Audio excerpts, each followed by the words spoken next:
بسم اللہ الرحمن الرحیم۔ ناظرین اکرام، بغداد شہر میں رہنے والے ایک شخص کا غلام بھاگ گیا۔ حضرت لقمان رضی اللہ تعالی عنہ کی شکل و صورت اس غلام سے ملتی جلتی تھی۔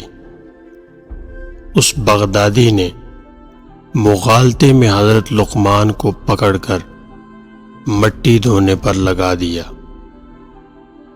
سال بھر اس کے مکان کی تعمیر میں لگے رہے۔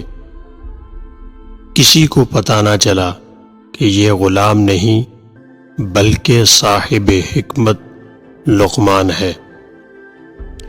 اچانک ایک دن بھاگا ہوا غلام واپس آ گیا۔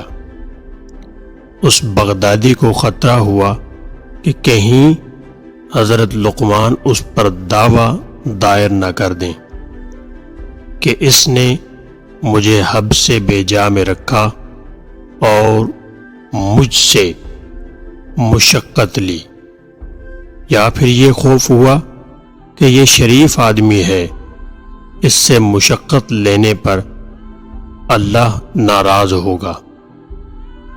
وہ معافی کی خاطر آپ کے پاؤں پر گر گیا۔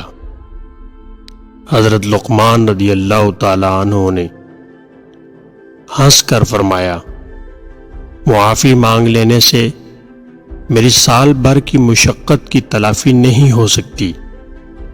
یہ کیسے ہو سکتا ہے کہ تیرے معافی مانگنے سے میں سال بھر کی مشقت کو فراموش کر دوں؟ تاہم میں اس لیے معاف کر دیتا ہوں کہ تیرا فائدہ ہوا اور مجھے کچھ نقصان نہیں ہوا۔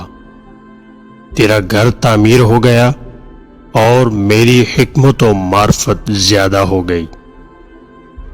میں لقمان بھی ایک غلام کا مالک ہوں، اسے میں کبھی کبھی سخت محنت و مشقت کا کام دے دیتا ہوں۔ اب میں اس کی دل آزاری نہیں کروں گا، کیونکہ مجھے یہ محنت یاد رہے گی۔